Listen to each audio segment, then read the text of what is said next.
अस्सलाम वालेकुम viewers, welcome to the Kemka UK YouTube channel. जैसा कि हमने आपसे अपनी प्रमोशनल वीडियो में वादा किया था कि हम आने वाले वक्तों में इस चैनल पर मजीद वीडियोस शेयर करेंगे जिनका मकसद एजुकेशनल एक्टिविटीज़ को प्रमोट करना और पब्लिक अवेयरनेस को बेहतर करना है। आज की वीडियो भी इसी सिलसिला की एक कड़ी है। हम आपसे एक सक्सेस स्टोरी शेयर करने जा रहे हैं। ये सक्सेस स्टोरी एक डॉक्टर के बारे में है जो बजाते खुद कोरोना के मर्ज का शिकार हुए और बहुत बहादुरी से इस जंग को जीता। आइए हम उन्हीं की ज़बानी सुनते हैं कि उन्होंने इस दौरान कैसा महसूस किया और अब उनका हमारे लिए क्या पैगाम है। अस्सलाम वालेकुम डॉक्टर साहब, कैसे हैं आप? अल्हम्दुलिल्लाह बहुत बेहतर हूँ। ज़बरदस्त ज़बरदस्त, very nice to see you back. Thank you. और हम ये चाह रहे थे कि आप जिस प्रॉब्लम में से गुजरे हैं जी और जिस तरह से गुजरे हैं, जिस तरह आपने बहादुरी से इससे लड़ा है, तो आप अपना एक्सपीरियंस ना हमारे साथ बल्कि हमारे हेल्थ केयर प्रोफेशनल्स और हमारी पब्लिक के साथ शेयर करें। जी, सबसे पहले तो मैं अल्लाह ताला का शुक्रगुजार हूँ कि उन्होंने मुझे इससे बचने की तौफीक दी। लेकिन फॉर्चुनेटली या अनफॉर्चुनेटली, चूँकि हमारा काम ऐसा है एज डॉक्टर्स कि हमें कोरोना वायरस के पेशेंट्स का इलाज करना था। उनकी हालत ख़राब है तो आपको अपने डॉक्टरी के ओहदे का हक अदा करने के लिए उनकी देखभाल करनी पड़ती है। जुमे की मेरी आखिरी शिफ्ट थी हॉस्पिटल में। हफ्ते वाले दिन मुझे बुखार हुआ, खुश्क खांसी, सर दर्द, जिस्म में दर्द, ये वो अलामात हैं जो कोरोना वायरस के पेशेंट्स में आमतौर पे पाई जाती हैं। सांस की तकलीफ़ भी होती है, लेकिन उस वक्त मुझे सांस की तकलीफ़ नहीं थी। लेकिन चूँकि बुखार और बाकी सिम्टम्स थे तो मैंने यही समझा कि कोरोना वायरस की अलामात है और मैंने अपने आप को आइसोलेट कर लिया। 10वें दिन मेरा बुखार कम हुआ और मैंने समझा कि अब अल्लाह के फजल से मेरी बेहतरी होना शुरू हो गई है। लेकिन अनफॉर्चुनेटली उससे अगले दिन ही मेरी सांस की तकलीफ़ पहली दफ़ा शुरू हुई। मैंने सांस उखड़ना शुरू हुआ। मैंने तेज़ी सांस लेना शुरू कर दिया। सबसे पहले मेरे एक यहाँ बहुत करीबी दोस्त है, उन्होंने मैंने फ़ोन किया सिर्फ ये बताने के लिए, क्योंकि मैं जानता था कि जब मैं हॉस्पिटल जाऊँगा तो मुझे आईसीयू शिफ्ट किया जाएगा और एक CPAP नाम की मशीन होती है जिससे ऑक्सीजन प्रोवाइड की जाती है बॉडी को। तो मोस्ट प्रॉब्ली मेरा अंदाज़ा अपना ये था कि मुझे CPAP पर रखा जाएगा और 2 या 3 दिन के बाद CPAP में अगर बेहतरी हो जाती है तो मुझे वापस भेज दिया जाएगा। सही, क्योंकि हम अपने मरीज़ों का भी यही इलाज देख रहे थे और यही कर रहे थे। तो मैंने उससे बेहतर समझा कि मैं उसे बता दूं कि मैं इस तरह हॉस्पिटल जा रहा हूं ताकि अगर कुछ मसला हो तो वो संभाल सके। उसके फ़ौरन बाद मैंने एम्बुलेंस सर्विसेज को फ़ोन किया, एमरजेंसी सर्विसेज को। उन्होंने फ़ौरन एम्बुलेंस पर वक्त भेजी। उन्होंने मेरा चेकअप किया तो मेरा सांस की जो रफ्तार थी वो काफ़ी तेज़ थी। जो मेरी जिस्म में जो ऑक्सीजन का लेवल था वो काफ़ी कम था, जो इस बात की अलामत थी कि जिस्म को ऑक्सीजन नहीं मिल रही और फेफड़े अपना काम नहीं कर रहे। तो उन्होंने मुझे बर वक्त हॉस्पिटल पहुंचाया। एक्सीडेंट एंड इमरजेंसी डिपार्टमेंट में मेरा पहला इब्तदाई इलाज हुआ। उन्होंने मुझे ऑक्सीजन सपोर्ट दी, साथ में मेरे सारे ब्लड टेस्ट किए। ये वो वक्त था जब उन्होंने मेरा कोरोना टेस्ट भी किया। और ये तकरीबन मेरे अलामात शुरू होने से कोई 12वें दिन की बात है। मुझे आईसीयू लेके जाया गया और उन्होंने वही CPAP मशीन जो मेरा अंदाज़ा था यूज़ होगी, उन्होंने कहा कि आपको 1-2 दिन हम इस पर रखेंगे, उम्मीद है कि बेहतरी होगी। सही। अनफॉर्चुनेटली बदकिस्मती से बेहतरी नहीं हुई बल्कि चीज़ें और बिगड़ती चली गई। इसलिए उन्होंने कहा कि इन सब से बचने के लिए आपको वेंटिलेटर की ज़रूरत है। तो उन्होंने इसको एस्केलेट कर दिया वेंटिलेटर के ऊपर, जो और एक कि CPAP से एक स्टेप ऊपर है। तो वेंटिलेटर सपोर्ट, अब बीइंग अ डॉक्टर मुझे अंदाज़ा था कि वेंटिलेटर एक काफ़ी सीरियस कंडीशन है, उसकी रिक्वायरमेंट उन्हीं पड़ती है जिनकी तबीयत बहुत ख़राब हो। मुझे साथ में मौका दिया गया कि अगर मैंने किसी से फ़ोन पे बात करनी है तो मैं इस वक्त कर लूँ, क्योंकि उसके बाद वेंटिलेटर पर डालने से पहले आपको बेहोश कर दिया जाता है। तो आपने किससे बात की फिर उस वक्त, और क्या आपके जहन में था? 2 चीज़ें हैं यहाँ पे। एक तो यह है कि अल्हम्दुलिल्लाह मुसलमान होने की वजह से अल्लाह पे थोड़ा यकीन है, और ये था कि अल्लाह इंशाल्लाह बेहतरी करेगा। लेकिन साथ ही साथ हमारा ये भी होता है कि अगर किस्मत में है तो ये मौका है कलमा पढ़ने का। तो सबसे पहले तो मैंने कलमा पढ़ा। बड़ी अच्छी बात है। उसके बाद ये जानते हुए कि ये काफ़ी सीरियस सिचुएशन है, तो जो सबसे बड़ा सहारा मेरा उस वक्त था वो मेरे वालिद साहब थे। माँओं का तेल बहुत ही नरम होता है, तो मैंने भी बेहतर समझा कि मैं अपने वालिद साहब से बात करूं। उन्हें, वो खुद डॉक्टर हैं, उन्हें मैंने सारी सिचुएशन समझाई। वो जानते थे मैं ICU में हूँ। पिछले दिन जाने से पहले मैंने उन्हें भी बता दिया था। तो उनके उस वक्त जज्बात या उनके एहसासात क्या थे, आप जब से आपसे बात हुई और आपने सब कुछ बताया? میرے والد الحمدللہ ان کا ایمان میرے سے کہیں زیادہ پختہ ہے. انہیں اللہ کی رحمت سے پوری امید تھی زبردست. اور انہوں نے مجھے کہا کہ یار اللہ بہتر کرے گا, جو ڈاکٹرز کہہ رہے ہیں انہیں کرنے دو, تو پیچھے میں سب سنبھال لوں گا. انہیں میں نے کہا very practical approach, very practical, لیکن بہت بہادر اپروچ ہے, ویری پریکٹیکل.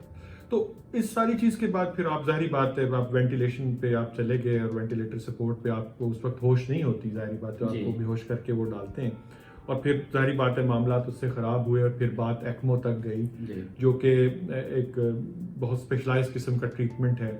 تو جب اس ساری چیزوں سے واپسی ہوئی اور آپ نے پہلی دفعہ اپنے آپ کو ہوش میں پایا, جب بہتری کی طرف واپسی ہو رہی تھی, تو اس وقت آپ نے کیا محسوس کیا جب آپ پہلی دفعہ آپ کو مکمل ہوش آیا اور آپ کو اندازہ ہوا کہ میرے ارد گرد کیا صورتحال ہے؟ اللہ کا شکر ادا کیا کہ میں وینٹیلیٹر پہ اور آئی سی پہ ابھی تک قائم ہوں.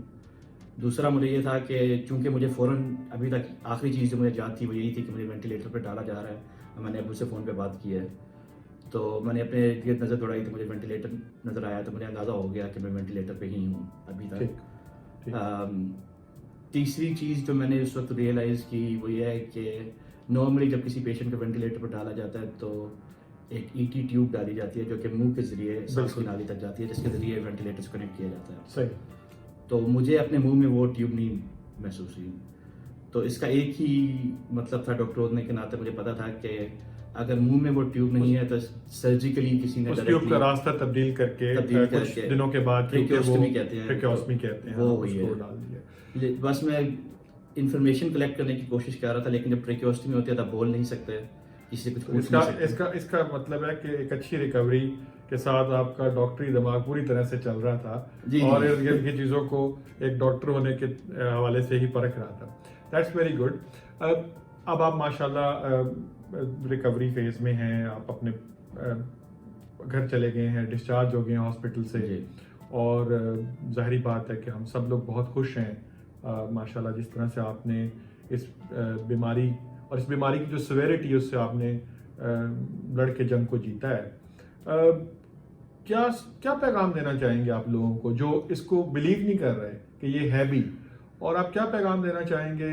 دیکھیں مطلب ڈاکٹرز نے جو اویلیبل ٹریٹمنٹ ہے یا جو سپورٹیو ٹریٹمنٹ اس کا ابھی تک ہے وہ سب آزمایا آپ پر بھی, اور جو سیفلی کر سکتے تھے, لیکن وہ لوگ جو کہتے ہیں کہ نہیں یہ کچھ ہے ہی نہیں یا شاید یہ کوئی کانسپریسی ہے, تو مطلب ہے کہ آپ کو بذات خود کیسا محسوس ہوتا ہے کہ آپ اس میں سے گزرے, اس کی تکلیف کو سہا, اور آپ کیا پیغام دینا چاہیں گے لوگوں کو؟ تھوڑی سی تلخ حقائق ہیں, تھوڑے سے جنہیں ہمیں ماننا پڑے گا.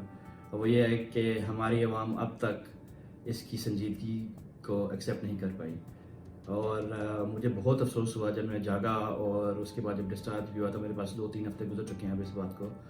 تو میں نے ریئلائز کیا ہے کہ ہمارے میڈیا میں ایون پڑھے لکھے طبقات میں اندر کافی افواہیں پھیلی ہوئی ہیں, خدشات ہیں, بہت کنفیوژنز ہیں, بہت سپرسٹیشنز ہیں. لمحہ فکری ہے کہ اتنی سیویئر انفیکشن جسے پوری دنیا لڑ رہی ہے اسے ہم انفیکشن ہی نہیں سمجھ رہے. تو سب سے پہلے تو یہ ہے کہ اس کی حقیقت کو جھٹلانا بہت ہی خطرناک بات ہے, کیونکہ جب تک آپ اسے ایکسیپٹ نہیں کریں گے آپ اسے لڑ نہیں پائیں گے.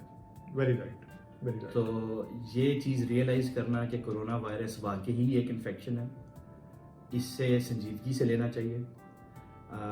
اس کے لیے آپ کو ڈاکٹرز کے مشورے اور حکومت کی ہدایت پہ عمل کرنا چاہیے. فاصلہ رکھیں دوسروں سے چلتے پھرتے, اگر آپ کو باہر نکل نہیں پا رہا ہے کسی بھی وجہ سے تو فاصلہ رکھیں تاکہ دوسروں تک یہ چیز نہ پہنچے. جتنی زیادہ یہ چیز پھیلے گی اتنے زیادہ لوگ آپ کو اتنے زیادہ لوگوں کو ہاسپٹل کی ضرورت پڑے گی, اور ہاسپٹل کی کیپیسٹی لمیٹڈ ہوتی ہے. میں بہت مشکور ہوں آپ کا وقت دینے کے لیے, اور میں یہ دعا کرتا ہوں کہ آپ مزید صحتیاب ہوں جلد از جلد, اور اللہ تعالیٰ باقی سب لوگوں کو بھی بخیر و عافیت رکھیں. Thank you very much for joining اس on Kemka UK YouTube channel. آخر میں ہم نے برطانیہ میں کرونا کے مریضوں اور میسر سہولیات پر روشنی ڈالنے کے لیے ایک کنسلٹنٹ ریسپیریٹری فزیشین کی رائے کو شامل کیا ہے. تو آپ نے دیکھا کہ ڈاکٹر صاحب نے کس طرح کرونا وائرس کو شکست دی اور اپنی مکمل صحت یابی کی طرف گامزن ہیں. तो इनकी अलामात शुरू में मामूली नौयत की थी, जो कि बुखार, थकावट और खांसी की सूरत में नमूदार हुई, और इन्होंने फ़ौरन अपने आप को घर तक महदूद कर लिया और अपनी फैमिली और फ्रेंड से टेलीफोन के ज़रिए राब्ते में रहे। ये बहुत इम्पोर्टेंट है।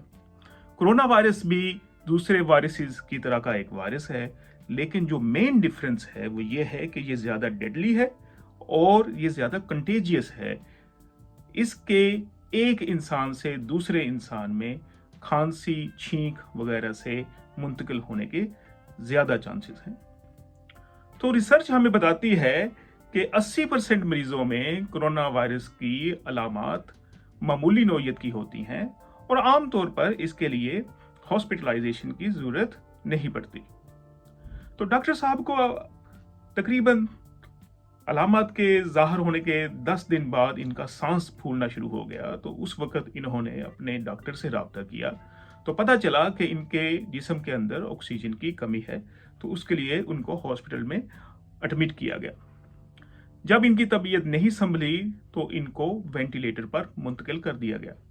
अब वेंटिलेटर एक लाइफ सपोर्ट मशीन है जो कि आपके फेफड़ों के काम करने में मदद देती है। अगर वेंटिलेटर भी काम ना करे तो उससे अगला स्टेप एक्मो या एक्स्ट्रा कार्पोरियल मेम्ब्रेन ऑक्सीजनेशन का इस्तेमाल है। ये ECMO machine heart lung bypass machine की तरह की एक मशीन है जो कि जिस्म से खून को निकाल कर उसको साफ करती है और साफ करने के बाद उसको दोबारा जिस्म के अंदर डाल देती है ताकि फेफड़ों को रेस्ट मिल सके। तो डॉक्टर साहब इस सारी ट्रीटमेंट में से गो थ्रू हुए हैं और अल्हम्दुलिल्लाह इन्होंने कामयाबी से कोरोना वायरस को शिकस्त दी है। अब मार्केट में मुख्तलिफ अद्वियात मौजूद हैं जो कि कोरोना वायरस के लिए इस्तेमाल हो रही हैं, लेकिन एक बात का यकीन रखा जाए कि अभी तक कोई मुसद्दका या प्रूवन मेडिसिन कोरोना वायरस के लिए इजाद नहीं हुई। मेडिसिन की दुनिया में किसी भी नई मर्ज के लिए नई दवाई इजाद करने के लिए आमतौर पे उसको रैंडमाइज कंट्रोल ट्रायल्स में से गुजारना पड़ता है, जिसका मतलब है कि कुछ मरीजों को रैंडमली दवाई दी जाती है और कुछ मरीजों को एक स्टैंडर्ड ट्रीटमेंट दी जाती है विदाउट दिस मेडिसिन। उसके बाद देखा जाता है कि जिस ग्रुप को मेडिसिन मिली क्या उनके अंदर अफादियत ज़्यादा हुई या नहीं। अगर रिजल्ट्स पॉजिटिव आए तो वो उस मेडिसिन को आम इस्तेमाल के लिए अप्रूव कर दिया जाता है। अमेरिका में एक मेडिसिन रेमडेसिविर पे रैंडमाइज कंट्रोल ट्रायल हुआ है जिसमें 1000 से ज़्यादा मरीजों को इनरोल किया गया और इस दवाई का पता चला कि इस दवाई के इस्तेमाल करने से जो अलामत का दुरानिया है वो 15 दिन से कम होकर 11 दिन रह गया। जो दूसरी इंपॉर्टेंट मेडिसिन है वो टोसिलुजिमैब है जो कि आमतौर पर जोड़ों के दर्द के लिए इस्तेमाल की जाती है। ये भी तजर्बाती मराहल में से गुजरी है फ्रांस और इटली में रिसेंटली, और सिर्फ सीवियर डिजीजेस में। मैं ये बिल्कुल नहीं कहूँगा कि इस तरह की मेडिसिन को मामूली नौयत की बीमारी में इस्तेमाल किया जाए। तो सीवियर डिजीज में इसके रिजल्ट्स सो फार अच्छे हैं, लेकिन अगेन इसको अभी तक रैंडमाइज कंट्रोल ट्रायल में से गुजारा नहीं गया। अगली दवा जो इलाज है वो कन्वेलिसेंट प्लाज्मा का है जो कि काफ़ी सालों से मुख्तलिफ बीमारियों के लिए इस्तेमाल हो रहा है और उसको H1N1 इन्फ्लुएंजा वबा के लिए 2009-10 में टेस्ट किया गया था, उसको मौसर पाया गया था, लेकिन इसके ऊपर भी अभी रैंडमाइज कंट्रोल ट्रायल अभी प्रोसेस में है, लेकिन कोई कंप्लीट इसके वाज़ेह रिजल्ट्स अभी तक मौजूद नहीं है।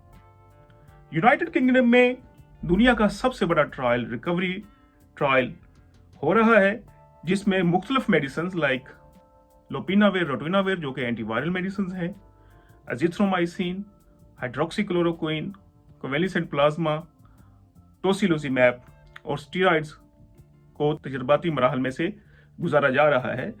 हाइड्रोक्सीक्लोरोक्विन के रिजल्ट्स चंद दिनों पहले आ चुके हैं और अनफॉर्चुनेटली ये मेडिसिन कोरोना वायरस के लिए काम नहीं करती। तो अगर आप क्लोरोक्विन या हाइड्रोक्सी क्लोरोक्विन इस बीमारी के लिए ले रहे हैं तो प्लीज उसका इस्तेमाल तर्क कर दें। इस ट्रायल के फाइनल रिजल्ट्स अगले महीने तक मुतवक्को हैं। वैक्सीन बनाने के लिए पूरी दुनिया में और स्पेशली यूनाइटेड किंगडम में दिन रात काविशें हो रही हैं और हमें उम्मीद है कि इस साल के आखिर तक हम वैक्सीन पैदा करने में कामयाब हो जाएंगे। तो इस वक्त कोई प्रूवन मेडिसिन नहीं है इस बीमारी के लिए और ना ही वैक्सीन।